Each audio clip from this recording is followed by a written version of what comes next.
I exposed my wife's secret contempt and fake image at her elite party. My revenge speech shattered her mask, ended our marriage, and set me free.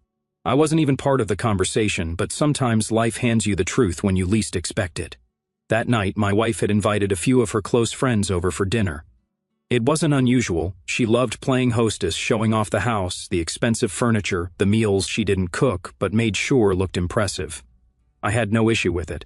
I had always believed in giving her what she wanted. If she enjoyed having friends over and feeling like she lived a life of luxury, fine. I was happy to provide, or at least I had been. I had just come home from work, exhausted as usual. I went straight to the kitchen to grab a drink before heading upstairs to change. That's when I heard it. One of her friends laughed and made a joke about how lucky my wife was to have such a comfortable life, something about how she never had to stress about bills, work, or anything, really. It was a harmless comment, at least that's what I thought, but my wife's response was what stopped me in my tracks. "Marriage is like sleeping next to an ATM," she said, laughing. The room erupted in giggles. "I mean, why stress about money when you got someone who keeps the funds flowing?" she continued, clearly enjoying the attention. "I don't even have to ask most of the time, he just handles it, as he should." I felt my fingers tighten around the glass in my hand. As he should. That was what did it for me. The entitlement, the complete disregard for everything I had done, everything I had worked for. She wasn't talking about me like I was her husband, someone she loved, someone she respected. No, I was just an ATM, a provider, a financial safety net.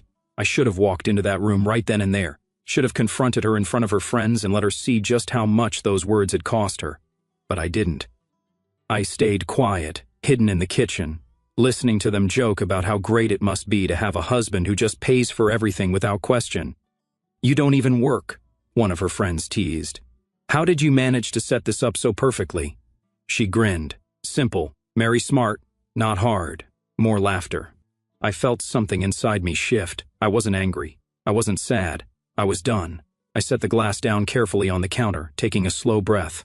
I had given this woman everything, my time, my money, my effort. I had built a life with her, thinking we were partners, but in her eyes I was nothing more than a financial convenience, a walking paycheck. I didn't listen to the rest of the conversation. I didn't need to. I walked upstairs, changed my clothes, and sat on the bed for a long moment, staring at nothing in particular. A part of me wanted to believe she hadn't meant it like that she was just joking, caught up in the moment, trying to entertain her friends. But deep down, I knew better. A joke like that only comes so easily when there's truth behind it. I had heard enough. Now it was time to act. I didn't say anything that night. I didn't confront her. I didn't let on that I had heard every single word. Instead, I did something I should have done a long time ago. I started paying attention. For years, I had been moving through this marriage on autopilot. I worked hard, made money, and provided a comfortable life. I never thought twice about covering all the bills, the vacations, the shopping sprees, the unnecessary emergency expenses that always seemed to come up. I told myself it was normal. I told myself I was taking care of my wife the way a husband should. But after what I had overheard at dinner, I realized I had never really stopped to ask myself an important question. Was this even a marriage, or was it just a financial arrangement disguised as one? The next morning, I sat at my desk, logged into my bank accounts, and started pulling up the numbers. At first, it was just curiosity. I wanted to see exactly how much money I had spent on her in the past few months. But the deeper I dug, the worse it got. There were credit card charges for designer clothes, dresses, handbags, shoes, things I had never even seen her wear. Thousands of dollars gone, just like that. Spa days, nail appointments, Ubers to brunches at overpriced restaurants, random Amazon purchases that added up to an absurd amount. Then came the big ones. A $5,000 charge for a weekend getaway with her friends that she had told me was a work retreat.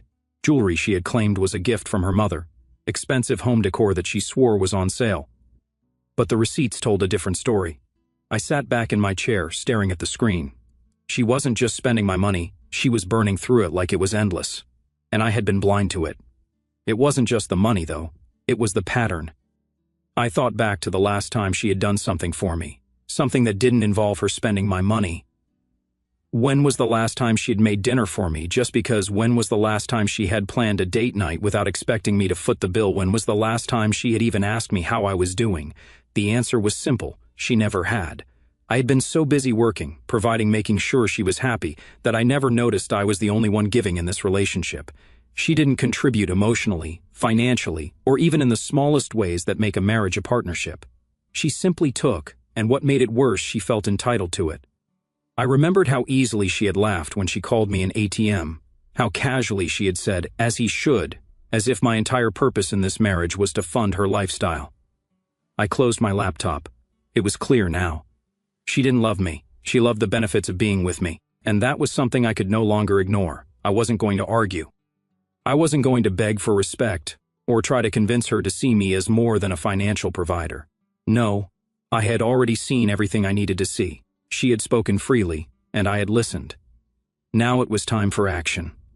That night, after she went to bed, I stayed up, logged back into my accounts. This time, I wasn't just looking. I was making changes. First, I canceled all the credit cards she had access to, every single one. The ones she used for shopping, the ones she used for brunches, even the ones she kept in her name but were linked to my account. I didn't just cut them off, I closed them entirely. Then I changed the passwords to my bank accounts. No more easy transfers, no more impulsive spending sprees, no more withdrawals she didn't need to justify. Next, I reviewed the automatic payments, subscriptions she had signed up for, luxury services she enjoyed. Gone. The monthly spa membership, canceled. The private gym she barely used but insisted on keeping, canceled. The personal stylist that sent her new clothes every month, definitely canceled. I sat back and exhaled. For the first time in years, I felt like I was taking control of my own life. The next morning, I waited. I didn't say anything. I wanted to see how long it would take her to realize something had changed. It didn't take long. By noon, my phone buzzed. A message from her. "Hey, my card got declined. Can you check if there's something wrong with the bank?" I ignored it. 10 minutes later, another message. "Babe, I think there's a problem with our credit account. I tried using my other card, and it's not working either." I still didn't answer. Then came the phone call. I let it ring. When I finally walked into the living room, she was sitting on the couch, phone in hand, frustration written all over her face. "Did something happen with the bank?" she asked, as if this was some kind of mistake. I sat down across from her. "No," I said simply. "I cut off the cards." She blinked. "What?" I closed the accounts, canceled the subscriptions, changed the passwords. "You don't have access to my money anymore." The silence that followed was thick. For a second, she looked like she was about to laugh, as if I had made some kind of joke, but when she saw the look on my face, the amusement faded. "You're kidding." "No, I'm not." Her expression shifted. Confusion, then disbelief, then anger. "Why the hell would you do that?" I leaned back. "Because I finally realized what this marriage actually is, and I'm done being used." She scoffed, shaking her head. "Oh, come on. Is this because of that stupid conversation with my friends? You're overreacting." I stared at her. "Am I?" She rolled her eyes. "You're my husband. It's normal for you to take care of me. That's how relationships work." I almost laughed at the audacity. "No, that's how our relationship has worked. But that ends today." Her frustration boiled over. "So what, you're just going to cut me off like I'm some stranger?" I didn't hesitate. No, like someone who never valued me beyond what I could give. I expected her to argue more, maybe try to guilt-trip me. But instead, she just sat there, eyes darting around the room, as if she was processing what this actually meant. No more unlimited spending, no more safety net, no more effortless luxury. For the first time in years, she was going to have to stand on her own, and she had no idea how. She sat there, silent. For the first time in years, she didn't have a quick response, an excuse, or a manipulative twist to throw back at me. She wasn't used to being told no. But that moment of quiet didn't last long. Her eyes flashed with anger. "You can't just do this," she snapped, standing up. "You can't just decide one day to cut me off like I'm some stranger. We're married." I leaned back in my chair, arms crossed. "Are we?" That hit her. I saw it in the way she tensed, but she wasn't the type to back down easily. "Of course we are. In a marriage, the husband is supposed to provide." I let out a short laugh. "That's the problem. I've been providing everything, and you've been taking. That's not a marriage. That's a one-sided financial arrangement." Her face twisted in frustration. "This is ridiculous. You're acting like I'm some gold digger. Do you have any idea how much I contribute to this household?" I raised an eyebrow. "Go ahead, tell me." Silence. I didn't let her off the hook. "You don't cook. You don't clean. You don't work. You don't contribute financially. You don't even plan things for us. Every vacation, every dinner, every gift, you just receive. So go ahead, tell me what exactly you bring to this marriage." Her jaw tightened, but she had nothing. I nodded. "That's what I thought." She scoffed, shaking her head. "Oh, come on, this is insane. Are you seriously doing all of this over one stupid joke I made with my friends?" "That joke," I said coldly. was just confirmation of something I should have seen a long time ago. She threw her hands up. So what now? You're just going to starve me? Make me suffer? That's abuse, you know. I exhaled, keeping my voice even. No, what I'm doing is setting boundaries, something I should have done a long time ago. Her anger grew. You're punishing me. I shook my head. I'm protecting myself. I watched as realization settled in. This wasn't just a temporary change. This wasn't just some lesson I was trying to teach her. This was permanent. She tried another approach, her tone softened. Baby, let's talk about this. I get that you're upset. I get that what I said hurt you, but we can work through this. I let out a breath. How are you suddenly going to start contributing? Are you going to get a job? Are you going to stop treating me like a paycheck? She hesitated. It was the first time I saw fear in her eyes. Not fear of losing me, but fear of losing the life she had built off of me, and that was all I needed to see. No, I said, standing up. We're done talking. I'm done being used, and you're done living off me. She crossed her arms, her last defense. So what are you saying? You want a divorce? I met her gaze without hesitation. I want you out. That knocked the wind out of her. You can't just kick me out. This is my home too. I nodded, which is why I already spoke to a lawyer. I'm handling this the right way. You'll get your fair share, but you won't get another dime from me beyond that. Her mouth opened and closed, as if trying to form an argument, but she had nothing, because deep down she knew she had nothing. No backup plan, no skills, no independence. She had built her entire life around what I provided, and now that life was collapsing, she didn't move. She just stood there staring at me, as if I had just flipped her entire world upside down. And in a way, I had. For years she had lived in comfort, never once having to worry about bills, responsibilities, or what it actually meant to contribute to a household. I had allowed it. I had let myself believe that this was just how things were supposed to be. But now, with the safety net gone, she was finally realizing just how fragile her position really was. She wasn't prepared for this. I saw the wheels turning in her head. She was searching for a way out of this, a way to regain control, to twist the situation back in her favor. And then it came, the manipulation. She sighed and sat down, suddenly looking smaller, more vulnerable. I didn't think you saw me this way, she murmured, eyes downcast. I thought we were a team. I almost laughed at the irony. A team? Now she wanted to talk about teamwork. I kept my voice steady. A team means equal effort. What effort have you put into this marriage? She swallowed hard. I support you, she whispered. I've always been there for you. Being present in a house I pay for isn't support, I said flatly. You didn't build anything with me. You just enjoy the results of my work. She flinched, and for a split second, I saw something real, panic. But not because she was losing me.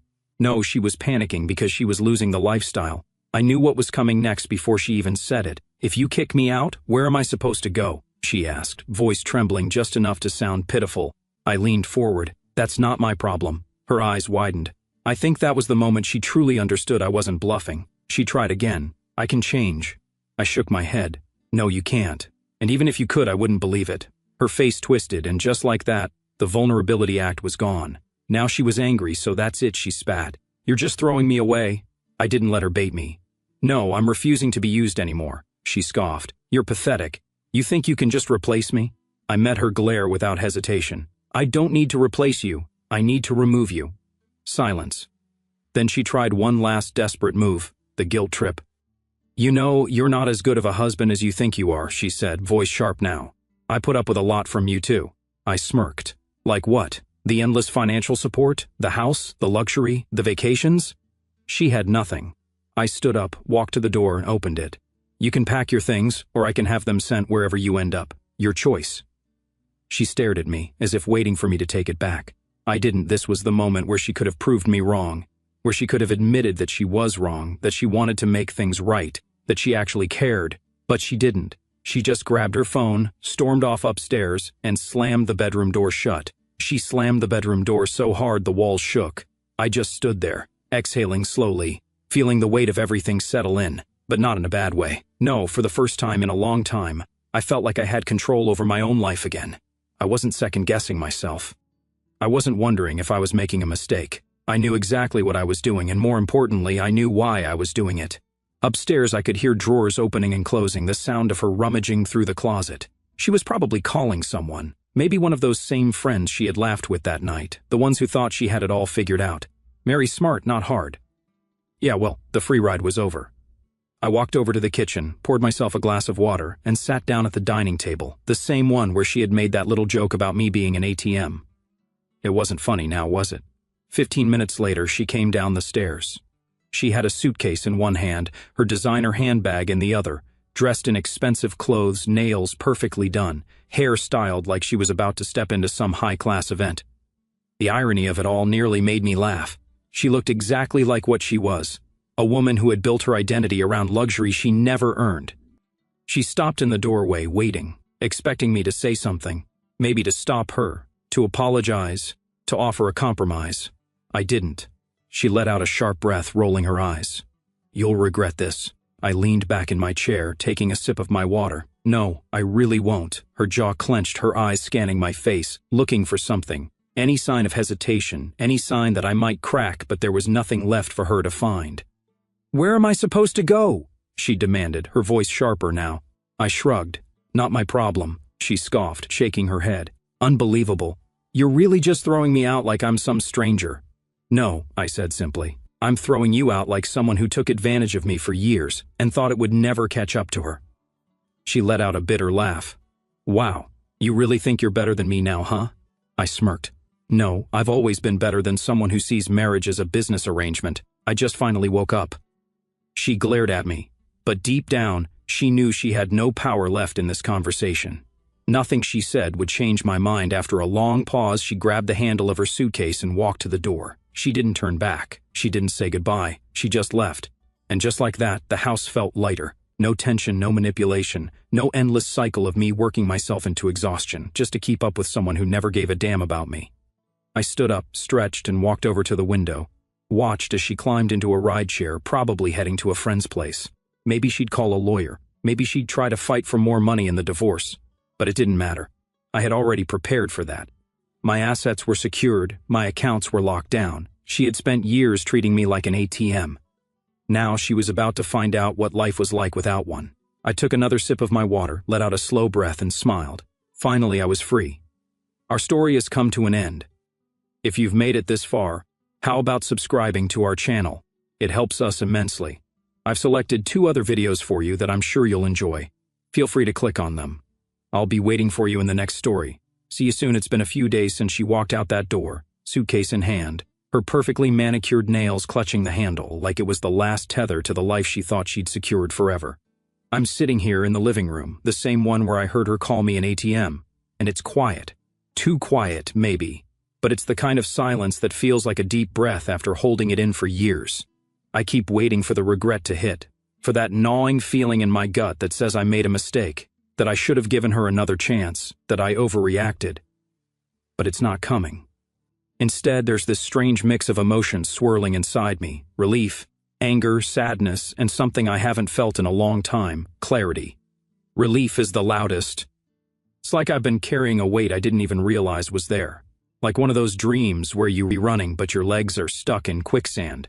And you don't know why you're so slow until you wake up. For years I poured everything into this marriage. My money, my time, my energy, thinking that's what love was supposed to look like. I thought providing was enough, that if I worked hard enough, paid for enough, gave her everything she wanted, it would mean something. But it didn't. It never did. Every dollar I spent, every bill I covered, every vacation I funded, it was just another transaction in her eyes. And the moment I heard her laugh about it, call me an ATM like it was the punchline to some hilarious joke, something snapped. Not in a loud, dramatic way, but quietly, like a switch flipping off. I was done. And now, with her gone, with the credit cards canceled and the accounts locked, I feel lighter, like I can breathe again, like I'm not running in quicksand anymore. But the relief isn't pure. It's tangled up with anger. And I'm not going to lie, that anger burns. I'm angry at her, sure, for treating me like a resource instead of a person, for laughing about it with her friends, for thinking she could just keep taking without ever giving anything back. But I'm angrier at myself. How did I let it go on this long? How did I not see it? I'm not a stupid guy. I've built a career, managed finances, made smart decisions in every other part of my life. But in this marriage, I was blind. I let myself believe that her happiness was my responsibility, that her endless spending was just part of the deal. I ignored the red flags, the way she never asked about my day, the way she'd roll her eyes when I suggested we budget, the way she'd light up for a new handbag but barely acknowledge me when I came home exhausted. I'm angry because I let myself be used, because I didn't demand respect sooner, because I spent years convincing myself this was normal. It wasn't. Never was. And then there's the sadness. It's not the sharp, gut-punching kind you'd expect after ending a marriage. It's quieter, heavier, like a dull ache that sits in your chest and reminds you it's there every time you move. I'm sad for what this could have been.